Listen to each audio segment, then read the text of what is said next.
All right, folks, Yishai Fleisher broadcasting from Judea, and you're a part of it wherever you are. Shalom. Not an easy day here in the land of Israel. On the one hand, yes, a sigh of relief, the end of the battle, and I'm not going to say the war, but I'm going to say the battle with Iran. A certain mission was accomplished. A huge swath of Iran's capacity, nuclear, missile, their leadership has been terminated, has been destroyed, has been defeated. Not totally, though. Not totally. They're still out there saber rattling and, yearning for the next battle. In the meantime, Israel showed that it could blacken Iran's eye, chop down its top leadership, and that Israel's willing to do what other armies are not willing to do, which is to pull the trigger and to push back against bad guys. I think that the U.S. B-2 bomber run was very much inspired by the fact that Israel went out there and showed that, yes, it knows how to pull the trigger. On the other hand, we're still fighting on many fronts, including the Gaza front. Today was a very, very tough day for Israel and for the IDF. We lost 7 soldiers in one brazen attack of a jihadist terrorist in Gaza who ran up to an APC, a troop carrier, and either was able to throw something inside or attach a bomb, and this lit the vehicle on fire, and sadly, so painfully, 7 soldiers were lost. And so today, Eyal Zamir, who's the chief of staff, the head of the army, he's actually from the tank brigades originally, which is unusual that we're having the chief of the army being from the tank brigades these days. But here he is, and he's certainly a fighter. And he gave a speech to the nation, which, frankly, I had not heard of him before. I had not heard him speak to the nation before. But today, on the end of one battle, and the painful reminder that our battle in Gaza keeps going, Eyal Zamir spoke to the nation. Before we get to that video, I just want to remind you that we need your help to be a fighter for Israel. Fightforisrael.org is a great way to support our broadcasting, our Torah teaching, spreading light to the world, helping farmers in the land of Israel, making Israel bigger and better and stronger. And that means a better and stronger world, a stronger Abrahamic region in the Middle East. You could also support the show through buymeacoffee.com/Yishai. If you believe in strong Israel broadcasting, if you believe that the other guys are lying, you will support us. Thank you very much. And if you ever want me to come to your community or want to communicate with me directly, you can communicate and write an email, yishai@yishaifleisher.com. Thank you so much for everything. Now let's get to Eyal Zamir, Chief of the Army, Chief of Staff, and his address to the nation of Israel. אזרחי ישראל, אתמול במהלך סיכום ראשוני שביצעתי למבצע עם כלבי. Yesterday, citizens of Israel, I made a kind of first report about the Am Kilavi, the nation rises like a lion operation. הוכנס עליי פתק, ובו הבשורה הקשה על נפילתם של 7 מלוחמינו בלחימה ברצועת עזה. Just as I was giving a briefing about the end of that battle with Iran, I got a note saying we had lost 7 soldiers in Gaza. מחובתי כרמטכ"ל לעמוד מולכם ברגעי ההצלחה הגדולים, וגם בשעות הקשות והכואבות ביותר. I'm supposed to speak to you not only in times of great victory, but also in the hard times. It's my responsibility to stand up and face the nation and give them a real update. אני מחבק את משפחות הנופלים. I embrace the families of the fallen. ומבקש מכאן לשלוח בשמי ובשם צה"ל כולו את תנחומיי העמוקים. I want to send my personal condolences and in the name of the whole army of the IDF. הלוחמים נפלו בקרב ברצועת עזה כחלק ממערכה רב-זירתית מתמשכת לשמירה על ביטחון המדינה. The fighters fell in a battle in Gaza as part of the broader regional efforts that we have here to protect the Jewish state Israel. יצאנו למבצע עם כלבי כאשר לנגד עינינו עומדת משימה ברורה. הסרת איום קיומי ממשי על מדינת ישראל. We went into the nation like a lion operation in Iran to get rid of an existential threat that faced Israel. לאחר 12 ימים של לחימה חסרת תקדים, אני יכול לומר. After 12 days of unprecedented style of fighting, I can clearly say, צה"ל פעל במיטבו ועמד באופן מלא בתכלית ובמטרות המבצע. IDF fought maximally and fulfilled all the mission criteria, operational goals of the war. מטרתו המרכזית של המשטר האיראני היא להשמיד את מדינת ישראל. the Iranian regime's central goal is the destruction of Israel. Simple as that. זו התוכנית שלהם, זה הייעוד שלהם. המשטר באיראן קידם 3 תוכניות זדוניות. This is their goal. This is what they're all about. And they had 3 evil intents, 3 evil plans up their sleeves.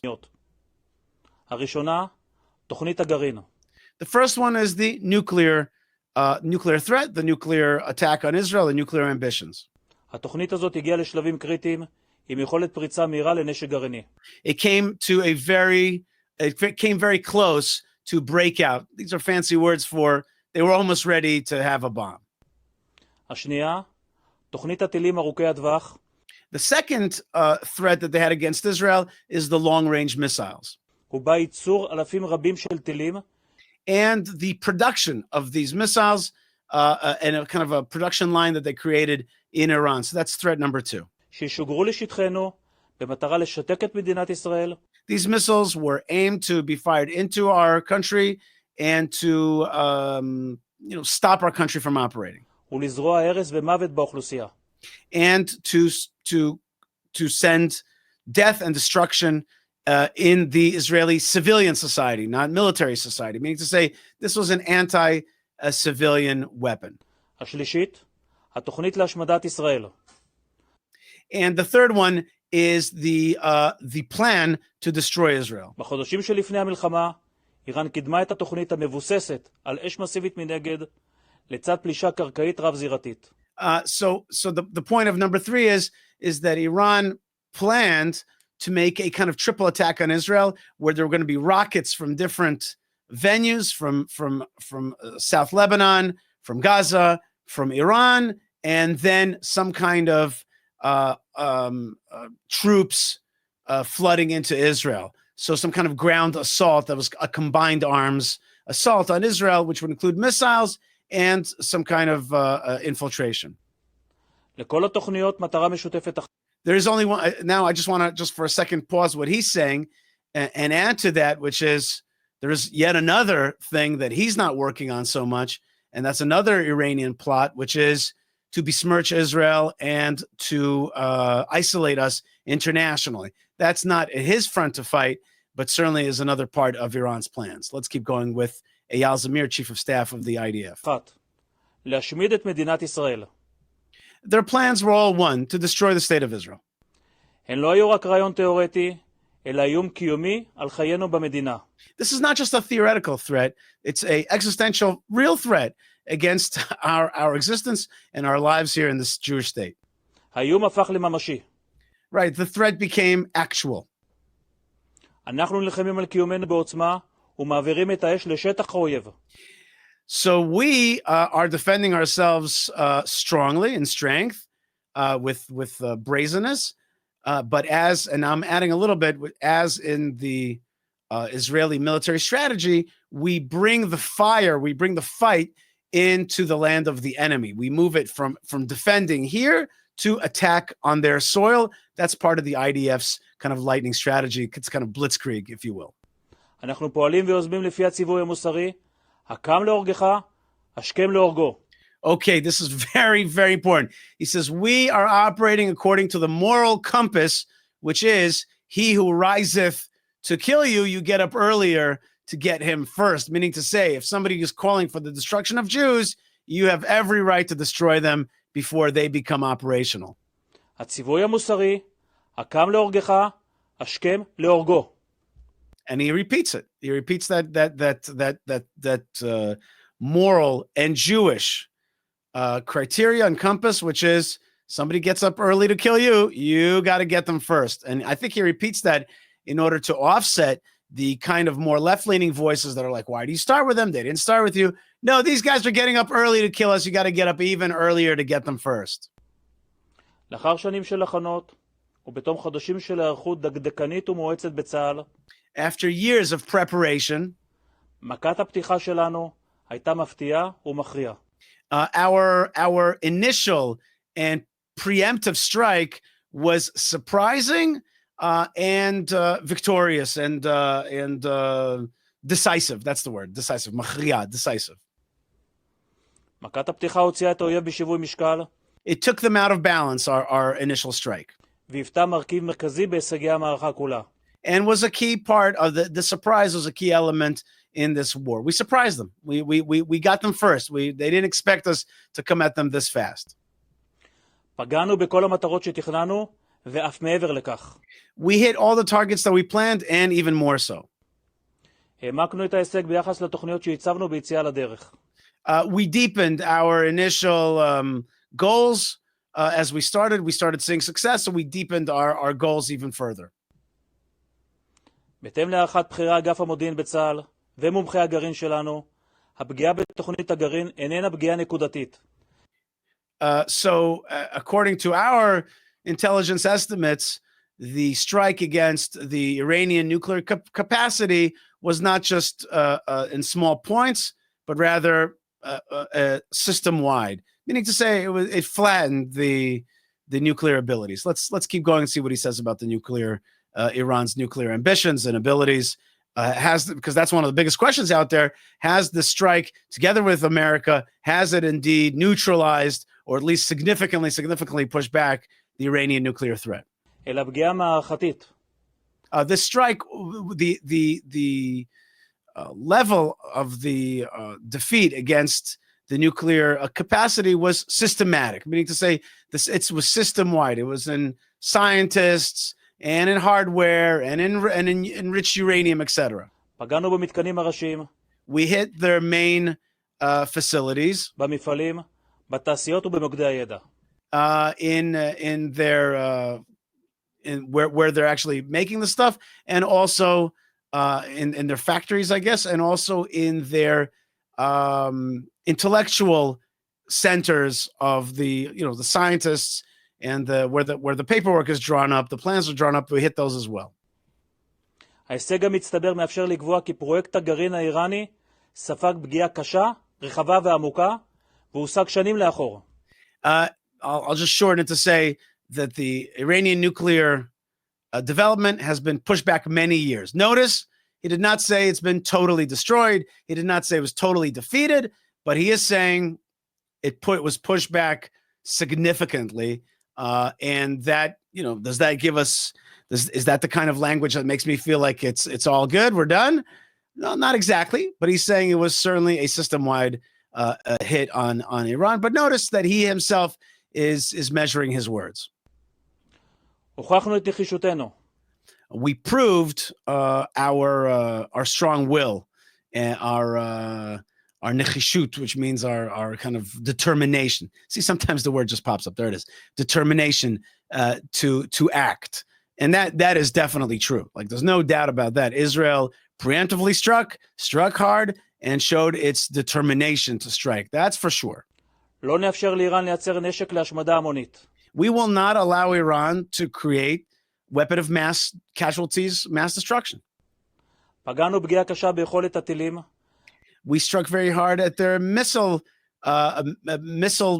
making capability. גרענו מאות משגרים, ויצרנו עיכוב משמעותי בתוכנית בניין הכוח שלהם. Okay, and we hit hundreds of their launchers and hit also their personnel and their ability to bring in new personnel. בנוסף, הצלחנו לייצר עליונות מודיעינית, טכנולוגית ואווירית. We were able to have an advantage in intelligence. Not only advantage, we had the control. We were the top dog in both intelligence. Let me rewind that just a tad. Let me just rewind that. Let's do it again. טכנולוגית ואווירית. Right, and also intelligence in our technical abilities, and certainly in control of the skies. Israel showed that it is superior. The Israeli Air Force is the main actors here. This is my parentheses. The main actors here are the intelligence units, the commando units, which I think he's going to talk about that in a second, and of course the Israeli Air Force, which this is me saying, which in many ways fixed the great failure of the 7th of October. This was their rectification day. הגענו לשליטה מלאה בשמי איראן. We had full control of Iran's skies. ובכל מקום בו בחרנו לפעול. And in every place that we chose to act in. אלו התאפשרו בין היתר בזכות שילוביות ותחבולה שבוצעו על ידי כוחות אוויר וקומנדו קרקעיים. So he says this was made possible through the joint efforts of both the Air Force and also commandos on the ground. And this is the first time that Israel's admitting, and I'm not sure why he's admitting it, is in order to show that we have that capacity, so people would understand that maybe this is a wink to other Iranians who want to help. But the bottom line is that Eyal Zamir, the chief of staff of the IDF, is saying we had on-the-ground commandos. Now, we already knew that, and they had released some videos, but he's saying it full throttle. He's saying, yeah, we had folks on the ground, and that's how we were able to, the joint munitions of Air Force and on-the-ground commandos, and who knows what they did there, from drones to intelligence to laser pointing, all kinds of stuff, that was done by forces on the ground. So that's a big reveal here that Eyal Zamir, and all over the Israeli news, everybody's talking about this statement.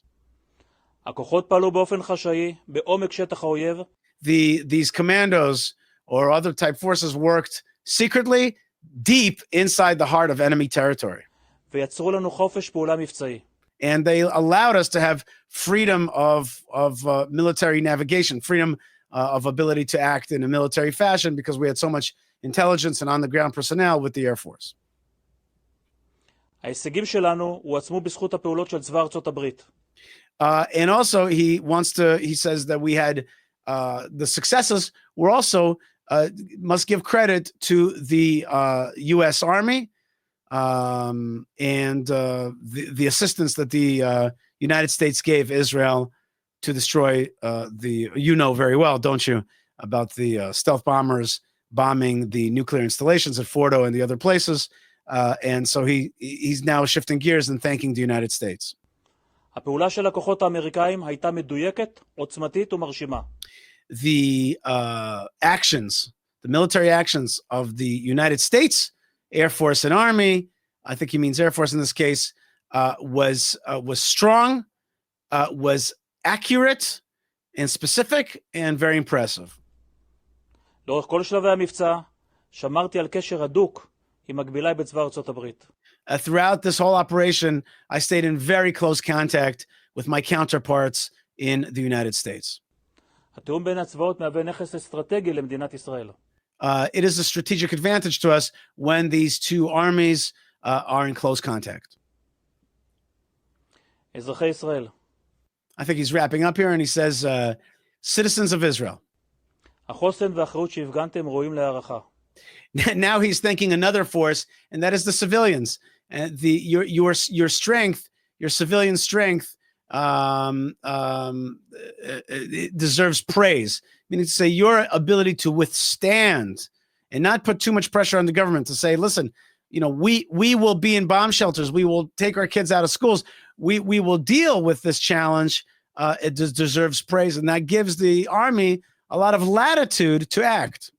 הם ימשיכו לעבוד בסיס איתן ליכולתנו לעמוד יחד בכל אתגר. It gives us a foundation to stand together against all challenges. ליבנו עם משפחות ההרוגים, ואני מאחל החלמה. Our heart is with the families of the fallen, because there has been great self-sacrifice here, no doubt. מהירה לכל הנפגעים. ברצועת עזה, הלחימה נמשכת. Now, with regard to Gaza, the fighting continues. לוחמינו, חי"ר, שריון, הנדסה קרבית, תותחנים וכוחות קומנדו. All of our various army units, if it's infantry, tanks, commandos, the Navy and the Air Force. ממשיכים לפעול בגבורה, בקרבות חיכוך, בתווך מורכב, על מנת להגן על היישובים שלנו. They continue to engage the enemy in close quarters in order to defend the nearby communities. And here I'll just stop for a second and I'll just say, like, we're talking about a generation of fighters who are really seeing action. The Israeli army is a different army than it was before October 7th. This is an action-filled army. A lot of our young people have seen action, and that makes us much more battle ready. And this whole generation, and I think that tens of thousands, millions of Israelis are going to be stronger due to the self-sacrifice, the fighting, and now the experience of our young army and of our reservists. This is a much more battle-ready Israel than it was before October 7th. עלינו להמשיך לפעול להשגת מטרות המלחמה. השבת We got to continue to fight in order to reach all the goals of the war. 50 החטופים ומיטוט We got to return all the hostages שלטון החמאס. and to topple the Hamas control of Gaza. נפלה בחלקי הזכות לפקד על צה"ל ולהוביל אותו באחת משעותיו ההיסטוריות. It has fallen to me a great merit to command the IDF in this historic moment. אני גאה באנשיי, I am proud of my people. אני גאה בצה"ל. I am proud of the IDF. מבצע עמקה לביא הסתיים, אך המערכה עדיין לא תמה. The mission against Iran, the nation is a lion operation has ended, but the war is far from over. עלינו להישאר ממוקדים, אתגרים רבים עוד לפנינו. We got to stay sharp because there are many challenges ahead, no doubt. אנחנו עם מופלא. We're an amazing nation. צה"ל פועל ליצירת עתיד בטוח עבורנו ועבור ילדינו. The IDF is operating to create a future for us and for our children, a safer future, a better future, I'm adding, right? That's really the way I measure it. Are we successful in war? Well, are our children safer? למען ציון לא יחשה, For the sake of Zion, I shall not be silent. למען ירושלים לא אשקוט. And for Jerusalem, I shall not be silent. These are beautiful words from the Psalms. And with that, Eyal Zamir finishes, and that's the message that he sent to the nation. Wow, that's powerful stuff, and that's a powerful way that he also is finishing this speech, because what he's trying to say is, I remember God, but he didn't kind of give it the old party line, just with the help of God. He quoted a Psalm verse, and also reminded us that the war is really about Jerusalem, about Yerushalayim. The reason I wanted to show you this segment is because I wanted you to see how Israel receives its messages from the IDF. What a feeling of family and unity we have with our soldiers who are nearby, who are on our front lines defending the civilian population, which is just a few kilometers behind them. This is not a far-flung army. This is an army that's operating very close quarters to the enemy and close quarters to the family as well. Folks, I want to bless you wherever you are, and I want to bless those fighters of the IDF. I want to really bless all of them to continue to be successful, and they are indeed fighting under threat. As we saw, we lost 7 soldiers just yesterday, and not an easy day, but on the other hand, the valor continues. The fallen remind us of our mission, which is victory. And of course, we remember that we are fighting for Hashem, God's great dream of returning the Jewish people to the land of Israel. That's exactly what's happening right now. We're ingathering the land. We are speaking the Hebrew language. We are fighting for justice, for truth against dark forces of darkness, of jihadism. And we are fighting for this beautiful land, which is a gift from God. I remind you that there's an easy way to support this land of Israel through fightforisrael.org. That's my website for making Israel stronger all around in so many different ways. You can support our broadcasting, and don't underestimate how much of a battle this broadcasting is. It's very, very important to be able to tell the truth in the face of the lies of the jihadists and the Khomeini's out there, who all day long are just making neo-Nazism seem like some kind of religious, beautiful edict. It's not. It's hate. And we've got to stop it. And of course, you can write to me and invite me to your community and send me your blessings from wherever you are. God bless you, folks, wherever you are. Indeed, the light of Zion is reaching your heart and your home. God bless you. God bless your family. May you have only blessings from the land of blessings. Lots of love and shalom.